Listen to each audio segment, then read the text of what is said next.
Selamat datang kembali di penjelajahan kita. Kali ini kita masuk ke jantung bagian 2, buku The Code of the Extraordinary Mind. Judulnya Kebangkitan. Iya, ini bagian yang seru banget. Banget. Intinya kan, gagasan yang lumayan radikal, ya, bahwa Anda punya kuasa memilih dan, ya, membentuk versi dunia yang Anda inginkan. Betul, bukan cuma menerima apa adanya. Sumber kita masih sama, kutipan-kutipan kunci dari bagian ini. Misinya, ya, membongkar gimana caranya Anda bisa secara sadar gitu ya, merekayasa keyakinan dan kebiasaan. Untuk hidup luar biasa, tapi sesuai aturan main Anda sendiri, bukan ikutan orang lain. Sip. Mari kita langsung masuk aja ya. Konsep awal nih, rekayasa kesadaran. Maksudnya apa sih sebenarnya nih? Ini gagasan kuat. Jadi artinya kita melihat keyakinan itu bukan sebagai kebenaran mutlak, Oke. tapi sebagai model realitas, cara kita memandang dunia gitu. Dan kebiasaan kita itu sistem kehidupan, cara kita beroperasi sehari-hari. Jadi model realitas dan sistem kehidupan. Iya, dan buku ini mengajak kita aktif memilih dan merancang keduanya, bukan pasif nerima aja. Nah, ini langsung nyambung ke ide Brule ya. Itu loh, bullshit rules. Haha, iya persis.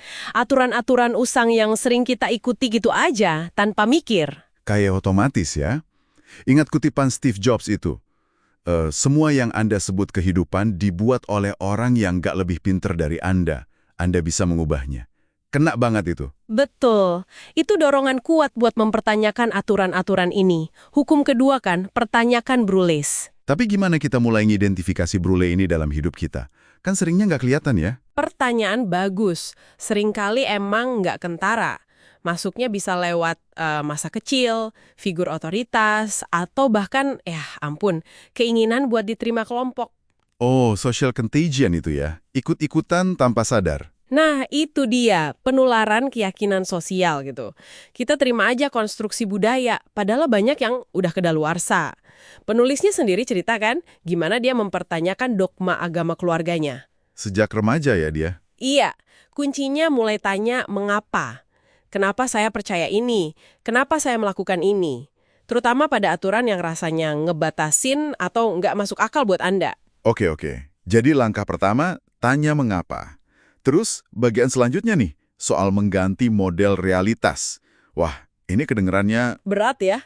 Kayak ganti kepribadian gitu. Iya, maksudnya kita bisa nuker keyakinan kayak ganti baju gitu. Nggak seinstan itu mungkin, tapi intinya bisa. Bagian krusialnya adalah menyadari keyakinan itu bukanlah diri Anda. Anda punya keyakinan. Jadi terpisah ya? Betul, dan karena Anda memilikinya, Anda bisa mengubahnya. Ingat nggak studi placebo soal operasi lutut itu? Oh iya, yang pasiennya merasa sakitnya berkurang padahal nggak dioperasi beneran. Tepat, cuma karena percaya di operasi. Ini bukti, luar biasa banget betapa keyakinan kita itu membentuk realitas fisik kita. Nah, ini inti hukum keempat.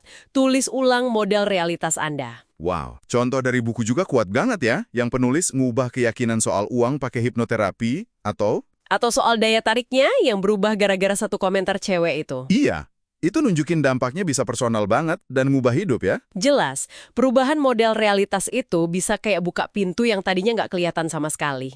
Oke, itu soal cara kita mikir, si model realitas. Nah, ada juga cara kita bertindak, sistem kehidupan. Buku ini bilang kayak aplikasi yang perlu diupdate. Bisa dijelasin lagi? Tentu, ini soal praktik kita sehari-hari. Kesehatan, kerja, hubungan.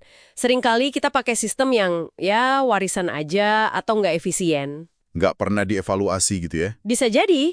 Contohnya, Richard Branson kan punya sistem khusus buat rekrut orang. Atau penulis sendiri bikin sistem nulis biar produktif. Jadi sistemnya bisa kita desain sendiri ya? Banget. Intinya evaluasi.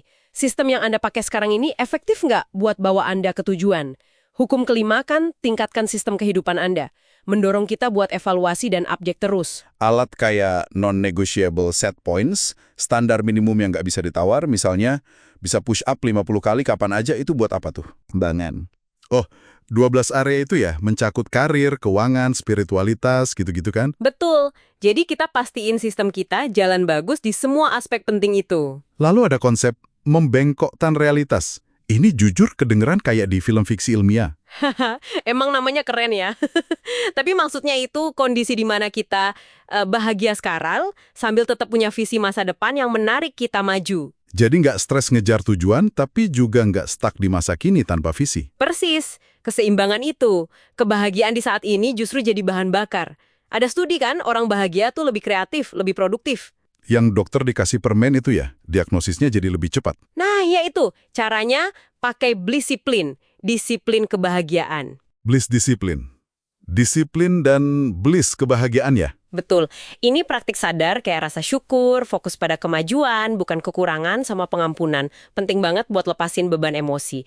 Jadi Anda nggak nunda bahagia sampai nanti tujuan tercapai. Suka banget ide kalau bahagia itu bisa jadi disiplin, bukan cuma ditunggu. Ini nyambung juga dong sama bedain tujuan akhir dan tujuan sarana. Nyambung banget.